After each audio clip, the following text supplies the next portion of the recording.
This woman sold her newborn to a ritualist all because of money. And then she lied to her husband that their baby was missing. "I can't find our child," she screamed, her voice echoing through the compound as she ran barefoot into the dusty streets of Silverbrook Estate. Neighbors rushed out of their homes, alarmed by her cries. Ella fell to her knees dramatically, shaking and pretending to search for a baby she had already handed over hours before. Her husband, Daniel, was frantic. He searched every corner, every alley, every nearby shop, calling the baby's name with a breaking voice.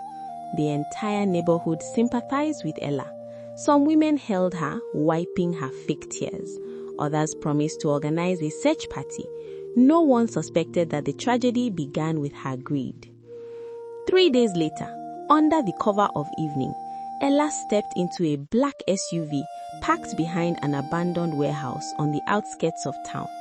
Inside sat Honorable Desmond, the respected businessman no one dared to question. He was known publicly for his charity work and political influence, but privately, his dealings were far darker. "I believe the noise has settled," Ella said carefully. "No one suspects me." Honorable Desmond smiled slowly and brought out a heavy leather bag. "That is 15 million. When the ritual is completed, there will be more." Ella's hands trembled as she collected the money.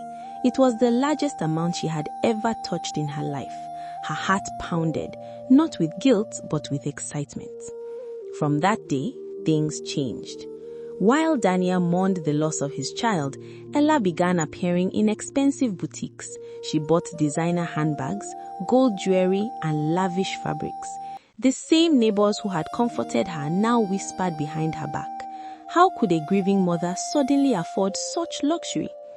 Daniel noticed too, but grief blinded him. Months passed. Then Ella became pregnant again. Daniel saw it as a second chance from God, a miracle after tragedy. He became more protective, more loving, determined not to lose another child. When the baby finally arrived, a beautiful, healthy infant, Daniel wept with joy. But just 2 weeks later, Ella's phone rang. It was Honorable Desmond. "Are you willing to do business again?" his calm voice asked. "This time, the offer will be greater." Ella's heart raced. She glanced at her newborn sleeping peacefully in the crib. The amount he mentioned was double the first payment. Before she could answer, Daniel walked into the room. She quickly ended the call. "Oh, you're home already?" She forced a smile. "The baby is doing fine." That night, while Daniel slept beside the cradle, Ella lay awake staring at the ceiling. The thought of the money consumed her. The houses she could buy, the cars, the status, the life she had always wanted. Greed whispered louder than conscience.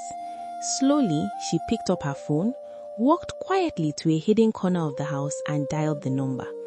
"Yes," she said in a low voice, "I will sell this one again.